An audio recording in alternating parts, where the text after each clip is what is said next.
چلیے next question ہے، صحیح مسلم کی حدیث نمبر 93 میں تقدیر کے اچھے اور برے ہونے سے کیا مراد لیا جائے؟ آخر اس حوالے سے کس شے پر ایمان لانا ضروری ہے؟ وضاحت فرما دیں۔ دیکھیں، اس پہ وہی ایمان لانا ضروری ہے جو عوام الناس میں ہے کہ ہم تقدیر کے اچھے اور برے ہونے پر ایمان رکھتے ہیں، لیکن ظاہر ہے جب عوام سے آپ ڈیٹیل پوچھیں گے تو ان بیچاروں کو پتہ ہی کچھ نہیں ہوتا۔ وہ یہی سمجھ رہے ہوتے ہیں اگر میں نماز نہیں پڑھتا تو یہ میری تقدیر میں لکھا ہوا ہے۔ نہ، ایسا نہیں ہے۔ تقدیر کا اچھا اور برا ہونا یہ ہے کہ اللہ تعالیٰ نے جو آپ کو گیون سرکمسٹانسز دی ہیں، جو شاکلہ دی ہے، اس کو آپ چینج نہیں کر سکتے۔ مثلا میں اپنی عمر نہیں بڑھا سکتا، وہ اللہ کی مرضی ہے۔ میں نے اپنے ماں باپ اپنی مرضی سے چوز نہیں کیے، میں نے اپنا قد بت اپنی مرضی سے چوز نہیں کیا۔ البتہ جن چیزوں کا اللہ اور اس کے محبوب صلی اللہ علیہ وآلہ وسلم نے مجھے حکم دیا ہے نا، ان چیزوں کا اختیار بھی مجھے دے دیا۔ مثلا مجھے حکم دیا کہ داڑھی بڑھاؤ، اب میں داڑھی کاٹ بھی سکتا ہوں، بڑھا بھی سکتا ہوں۔ کاٹوں گا تو خود میں منہ کالا کروں گا اپنا، اور رکھوں گا تو سنت پہ عمل کروں گا۔ ٹھیک ہو گیا؟ یہ مجھے اختیار دیا۔ حکم دیا نماز پڑھو تو مجھے اختیار بھی دیا۔ حکم دیا کہ جھوٹ نہیں بولنا، اختیار بھی دیا۔ کسی کو یہ حکم دیا کہ تیری آنکھیں بلی ہونی چاہیے، نہیں، تیری عمر جو ہے وہ 63 سال ہونی چاہیے۔ جس طرح ڈاکٹر تعلق قادری صاحب کئی سالوں سے کہہ رہے تھے، میں نے بشارت ملی ہے 63، وہ 70 دے بھی ہونا لینے ان تک جناب لوڑیاں پا کے تھے۔ وہ دیکھ لیں آپ، وہ ابھی لیٹسٹ ویڈیو، یار میں حیران ہوں، یہ کون لوگ ہیں جو پینٹ شرٹ والے بھی ناچ رہے ہیں، پڑھے لکھے جاہل۔ ٹھیک ہے، چلو کو اللہ رسول کے نام پہ بھی ناچ رہے ہوتے تو ہم اس کو کوئی وجد اور کوئی چیز کہہ لیتے۔ کن کے ناموں کے اوپر آپ لوگ ناچ رہے ہیں؟ پھر وہ بات کہاں سے کہاں نکل جاتی ہے، پھر بندے کو یعنی دکھ ہوتا ہے کہ اس وقت معاشرے کے اندر کیا کچھ ہو رہا ہے۔ تو بات کیا ہو رہی تھی؟ بات یہ ہو رہی تھی کہ تقدیر کے اوپر، تقدیر کے بارے۔ تو تقدیر میں میرے بھائی اللہ تعالیٰ نے اہل سنت کا جو موقف ہے اس حوالے سے یہ ہے کہ جو چیزیں اللہ نے ہمیں حکم دیا ہے اس کا اختیار ہمیں دیا ہے، اور جس چیز کا حکم نہیں دیا اس کا اختیار اس کے پاس ہے۔ مولا علی کے بارے میں ایک مشہور واقعہ آتا ہے نا کہ ان کے پاس یہ شخص آیا کہ انسان کو کتنا اختیار ہے، انہوں نے فرمایا اپنی ایک ٹانگ اٹھا، پھر فرمایا آپ دوسری اٹھا، نہیں اٹھا، فرمایا اتنے اختیار تھے۔ واقعی ہماری ایک ڈومین ہے، انسان چڑیا سے افضل ہے، لیکن چڑیا اڑ سکتی ہے، انسان اڑ نہیں سکتا۔ سر بزرگ بھی نہیں اڑ سکتے نا۔ یہ کہتے ہیں نا جناب، وہ دیکھیں جی آج کا موبائل اتنی دور سنتا ہے تو بزرگ نہیں سن سکتے، تو ہم بھی اس کی پھکی دیتے ہیں آپ کو کہ آپ کے بزرگوں کے جو مرید ہیں وہ چڑیا سے تو افضل ہے نا۔ تو چڑیا اڑ سکتی ہے تو آپ کے بزرگوں کے مرید کیوں نہیں اڑتے؟ اصولاً تو مریدوں کو اڑنا چاہیے۔ چلو مرید نہیں اڑ سکتے، آپ اڑ کے دسو۔ نہیں، وہ پرانے زمانے میں اڑتے تھے، ادھر بھی کوئی نہیں تھے اڑتے جناب، وہ بس لکھائی میں کتابوں میں اڑتے تھے، پریکٹیکلی نہیں اڑتے تھے۔ ٹھیک ہو گیا؟ تو تقدیر میں جو آپ کو اختیار دیا گیا، مجھے یعنی اڑنے کا کوئی نہیں، میں نہیں اڑ سکتا، تو مجھے اللہ نہیں پوچھے گا تو اڑیا کیوں نہیں، اٹھ کے مسجد پہنچ کے پہلی رکعت کیوں نہیں پڑھی، یہ نہیں ہے، میرا اختیار ہی نہیں ہے۔ تو یہ ہے تقدیر کا اچھا اور برا ہونا۔ دوسرا اس کا پہلو یہ ہے کہ جو میری قسمت میں تکالیف لکھی ہوئی ہیں، ڈیسٹنی میں، وہ آ کے رہیں گی۔ وَلَنَبْلُوَنَّكُمْ بِشَيْءٍ مِّنَ الْخَوْفِ وَالْجُوعِ وَنَقْصٍ مِّنَ الْأَمْوَالِ وَالْأَنفُسِ وَالثَّمَرَاتِ، ضرور تمہیں آزمائیں گے، خوف سے، بھوک سے، جان اور مال میں نقصان سے، لیکن بشیء ہے، تھوڑا سا آپ کے ایمان کے مطابق۔ حسین جتنا نہیں آپ کو آزمایا جائے گا کیونکہ ان کا لیول بہت ہائی تھا، انہوں نے جنتی نوجوانوں کا سردار بننا تھا، تو ان کو پھر اسی لیول پہ ہمیں کہا گیا بشیء من الخوف، کچھ خوف سے، کچھ غم سے، کچھ نقصان سے۔ پھر صبر کرنے والوں کو دیکھیں گے، اور یہ اللہ نے ڈیسٹنی میں مقرر کیا۔ البتہ دعا کی برکت ہوتی ہے کہ یہ تکلیف ٹل بھی جاتی ہے۔ وہ حدیث ہے نا مسند احمد میں اور ترمذی میں کہ دعا مسلمان کی رائے گاہ نہیں جاتی، یا تو جو کچھ مانگا وہ مل جاتا ہے، یا اس کے بدلے کوئی تکلیف کاٹ دی جاتی، ختم کر دی جاتی ہے، یا وہ پھر قیامت والے دن ثواب کے طور پہ سنبھال دی جاتی ہے۔ صحیح۔ بخاری مسلم میں حدیث ہے جس کی یہ خواہش ہو کہ اس کی عمر دراز ہو تو وہ اپنے رشتہ داروں کے ساتھ حسن سلوک کرے، اس کی عمر بھی دراز ہوگی اور اس کے رزق میں بھی فراخی آئے گی۔ لیکن یہ بھی تقدیر میں پہلے لکھا ہوگا کہ یہ شخص اتنا حسن سلوک کرے گا تو ہم اس کی 60 سال کو زندگی کو 80 کر دیں گے، یہ بھی تقدیر میں لکھا ہوگا۔ یہ کرے گا، یعنی یہ فنکشن اپلائی ہو جائے گا، جب وہ کرے گا یہ ہو جائے گا، نہیں کرے گا تو نہیں ہو جائے گا۔ اللہ کو تو پتہ ہے۔ مسئلہ تقدیر پہ میں نے 4 لیکچر دیے ہیں، مسئلہ 103 104 ABC، قرآن سے 200 آیات میں نے کور کی ہیں۔ سر میری زندگی کا مشکل ترین اہم ترین لیکچرز میں سے ایک ہے، پورا مسئلہ تقدیر میں نے اس میں۔ قدریہ کا نظریہ کیا ہے؟ وہ ایکسٹریمسٹ ہیں، وہ کہتے ہیں تقدیر کوئی چیز نہیں ہے۔ جبریہ کہتے ہیں کہ ہر چیز تقدیر کے ہے، ہم اپنی مرضی سے نماز بھی نہیں پڑھ سکتے۔ اہل سنت کا منہج یہ ہے کہ کچھ چیزیں تقدیر سے ہیں، کچھ جو ہے وہ اللہ تعالیٰ نے ہم پر امپوز کی ہوئی ہیں، لیکن امپوز کا مطلب ہے کہ ہم انہی گیون سرکمسٹانسز کے اندر ہم نے بیسٹ پرفارم کرنا ہے، اور تکلیف جو ہے وہ تقدیر میں لکھی ہیں، وہ آنی ہے، ٹل بھی سکتی ہیں دعا سے، پھر بھی کچھ نہ کچھ تو آزمائش آنی ہے۔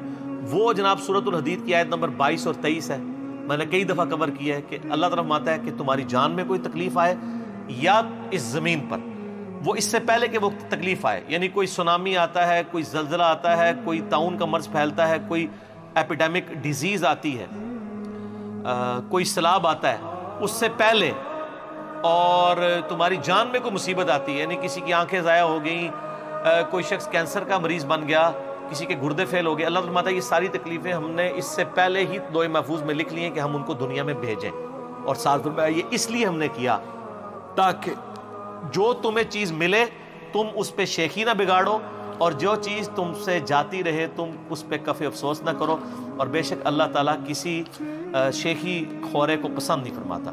ما اصاب من مصیبت فی الارض ولا فی انفسکم الا فی کتاب من قبل ان نبراہا، کوئی زمین و آسمان میں کوئی تکلیف یا تمہاری جان میں نہیں آتی مگر ہم نے لوح محفوظ میں پہلے لکھ لی ہے تاکہ اس سے پہلے کہ وہ آئے۔ ان ذالک علی اللہ یسیر، یہ اللہ پہ بہت آسان ہے۔ لکی لا، یہ اس لیے تھا، لا تأسوا علی ما فاتکم، تم مت افسوس کرو جو تم سے فوت ہو جائے، جاتا رہے، ولا تفرحوا، اور مت شیخی بگاڑو، بما آتاکم، اس پہ جو تمہیں اللہ دے، واللہ لا یحب کل مختال فخور، اللہ تعالیٰ کو شیخی بگاڑنے والے پسند نہیں ہے۔ تو آج پریکٹیکلی تقدیر کے منکر اس وقت دنیا میں کوئی نہیں ہے مسلمانوں کے، پہلے ایک گروہ رہا ہے۔ ابو داؤد میں حدیث ہے، نبی علیہ السلام نے فرمایا قدریہ میری امت کے مجوسی ہیں، یہ بیمار ہو جائیں ان کی عادت نہ کرو، مر جائیں ان کا جنازہ نہ پڑھو۔ اور جو پکڑ کے نا آپ کے مولویوں نے ایک دوسرے پہ لگائی بھی ہے، میں نے انجینئرنگ کی تھی نا، وہ کہتے ہیں بدتی جو ہے نا وہ بیمار ہو جائے اس کی عادت نہیں کرنی، مر جائے تو جنازہ نہیں پڑھنا۔ ہم کہتے ہیں وہ بدتی کون سا ہے؟ آپ تو سارے ایک دوسرے کو بدتی بنائے بیٹھے ہیں، وہ ہے جو قدریہ ہو، وہ بدعت مکفرہ ہے۔ میلاد منانے والا یا محرم کا جلوس نکالنے والا بدتی نہیں ہے، کفریہ بدعت کرنے والا۔ اور کون سا؟ یہ قدریہ۔ حتیٰ کہ صحیح مسلم کی 93 نمبر حدیث میں عبداللہ بن عمر کو لوگ کہتے ہیں، یہاں پہ کچھ لوگ پیدا ہوئے ہیں جو کہہ رہے ہیں تقدیر کوئی شے نہیں، تو عبداللہ بن عمر کہتے ہیں میری طرف سے ان کو جا کے کہہ دو تم احد پہاڑ کے برابر سونا بھی خراج کر دو نا، اللہ تعالیٰ تمہاری کوئی عبادت قبول نہیں کرے گا جب تک تم تقدیر کے اچھے اور برے ہونے پر ایمان نہیں لاتے۔ اس کے بعد یہ حدیث وہ بیان کرتے ہیں کہ ایک دفعہ ایک شخص آیا، میرے باپ عمر فاروق رضی اللہ تعالیٰ نے مجھ سے بیان کیا کہ ایک شخص آیا جس کے نہایت اجالے کپڑے تھے سفید، اور نبی علیہ السلام کے صحابہ میں سے گزرتا ہوا سیدھا آپ کے ساتھ جا کے بیٹھ کے آپ کے گھٹنوں سے گھٹنے ملا لیے، ایڈا فرینک، سیاہ کالے اس کے بال تھے، ٹھیک ہے، اور وہ حضور سے کہتا ہے کہ بتائیں ایمان کیا ہے؟ تو آپ علیہ السلام نے کہا ایمان یہ ہے کہ تم ایمان لاؤ اللہ پر، اس کے رسولوں پر، اس کی کتابوں پر، اور یوم آخرت پر، اور تقدیر کے اچھے ہونے اور برے ہونے پر۔ پھر اسلام کیا ہے؟ تو کہا اسلام یہ ہے کہ تم شہادت دو کہ اللہ کے سوا کوئی معبود نہیں، محمد صلی اللہ علیہ وسلم اس کے رسول ہیں، نماز کو قائم رکھو، زکوٰۃ دو، اور رمضان کے روزے رکھو، اور حج کرو، یہ نہیں پوری یہ ڈیٹیلز۔ تو وہ حدیث عبداللہ بن عمر نے حدیث جبریل اسے کہتے ہیں، کیونکہ جب وہ چلا گیا ساتھی وہ جو آیا تھا تو صحابہ کہتے ہیں ہم نے پوچھا یہ کون تھا؟ فرمایا جبرائیل تھے، انسانی شکل میں تمہیں دین سکھانے آئے تھے، کیونکہ تم حضور سے سوال نہیں کرتے ہو نا، تو یہ بتانے آئے تھے کہ دین سیکھو، پوچھنے سے علم بڑھتا ہے، پوچھنے سے گستاخی نہیں ہوتی ہے، علم بڑھتا ہے۔ یہاں تو آپ پوچھ کے دیکھیں نا، صرف کوئی آپ کو مسئلہ بیان کرے نا، آپ اسے صرف یہ پوچھے سر یہ لکھا کہاں ہوا ہے، تو وہاں پہ ہڑدی گال کاٹ چڑی ہے انہوں، وہ فوراً نیگیٹو۔ آج کل تو چونکہ یہ علمی کتابی دور چل رہا ہے نا، تو آج کل تو خام خواہی اس کے دماغ میں آ جاتا ہے، اور کئی لوگ واقعی گائیڈ کر دیتے ہیں۔ جو لوگ مجھے جانتے بھی نہیں ہوتے نا، مولوی سے مسئلہ پوچھے نا سر کدھر لکھا ہے، وہ تو انجینئر ہوتا نہیں چھوڑتا، وہ کہتے ہیں سر کون سا انجینئر؟ اچھا وہ ہے ایک گمراہ، وہ کہتے ہیں چلو چیک کرنا ہے، اور پھر ادھر پہنچ جاتے ہیں۔ ایسے ہی کتنے لوگ ہیں جو کہتے ہیں ہم نے آپ کے مخالفین کے کلپ سنے ہیں تو پتہ چلا کہ اچھا یہ بھی کوئی دنیا میں۔ اب تو خیر یہ پرانی باتیں، اب تو سب کو ہی پتہ ہے، سب کو پتہ ہے اللہ کے فضل سے کہ کہاں سے سچائی کی آواز بلند ہو رہی ہے۔ تو یہ آؤٹ آف کانٹیکسٹ چیزیں لگاتے ہیں۔ یہ جو قدریہ کا نظریہ اور جبریہ کا نظریہ اس وقت پریکٹیکلی ایگزسٹ نہیں کرتا، سارے مسلمان تقدیر کے اچھے اور برے ہونے پر ایمان رکھتے ہیں۔ اس کا قطعاً یہ مقصد نہیں کوئی شخص کہ میری قسمت میں نہیں لکھا تھا میں نماز پڑھوں، نہ، یہ تو آپ پتہ نہیں کتنا بڑا بلیم اللہ کے اوپر لگا رہے ہیں۔ البتہ اگر کسی شخص سے کوئی گناہ سرزد ہو گیا، سرزد ہونے کے بعد وہ یہ کہہ سکتا ہے کہ میری قسمت میں لکھا تھا، کیونکہ وہ اسٹیبلش ہو گیا نا. میں آج ہی کہہ دوں میری قسمت میں یہ گناہ لکھے ہیں، تو کیا مجھے پتا ہے کہ لکھے ہوئے ہیں؟ ہو سکتا ہے میں اس سے پہلے ہی مر جاؤں، میں کر بھی نہ سکوں. لیکن جب میں کر چکا ہوں اس کے بعد میں کہہ سکتا ہوں میری قسمت میں لکھا تھا، واقعی لکھا ہوا تھا. وہ اللہ کا ڈیٹا ہے، اللہ کے علم میں ہے کہ یہ کرے گا. یہ نہیں ہے کہ اللہ نے مجھے پابند کیا ہے، وہ تو اللہ کے علم میں یہ بھی لکھا ہے کہ شیطان عزازیل نے شیطان بننا ہے. تو یہ تو نہیں اللہ نے اسے بنا دیا، یہ تو نہیں لکھا ہوا. وہ اللہ کا نالج ہے نا. جیسے ایک نالائق جو اسٹوڈنٹ ہے، اس کو ٹیچر سال کے اینڈ پہ کہے کہ پتر تو فیل ہو جانا ہے، اور فیل ہو جا کے دیکھا جی مجھے استاد نے فیل کرا دیا کیونکہ اس نے مجھے کہا تھا.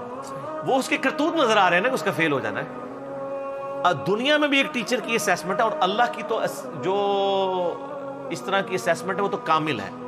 اللہ تو عالم الغیب ہے نا. تو اللہ نے اپنے علم سے پہلے وہ چیزیں لکھ لی ہیں، ہمیں اس کا لکھا ہوا پابند نہیں کیا. اور اگر اس کا پابند کیا ہے تو سر یہ بڑا خطرناک مسئلہ ہے. پھر تو رسولوں کا مقدمہ ہی ختم ہو جائے گا. پھر دنیا میں رسول کیوں آئے ہیں؟ تو قرآن کہتا ہے کہ انا ہدیناہ السبیل، ہم نے ہدایت کا راستہ واضح کیا ہے، اما شاکرا و اما کفورا. تمہاری مرضی ہے، چاہے شکر گزاری کی روش اختیار کرو، خواہ نہ شکری کی، اختیار دے دیے. لیکن شکر گزاری کی روش کے لیے ہم نے زبردستی کوئی نہیں کرنی. سورۃ العنکبوت کی آخری آیت ہے والذین جاہدوا فینا لنہدینہم سبلنا. جو لوگ ہماری راہ میں کوشش کریں گے ہم ان کے لیے ہدایت کی راہیں کھول دیں گے، وہ پھر ہمارے تک پہنچ جائیں گے. کوشش شرط، زبردستی نہیں.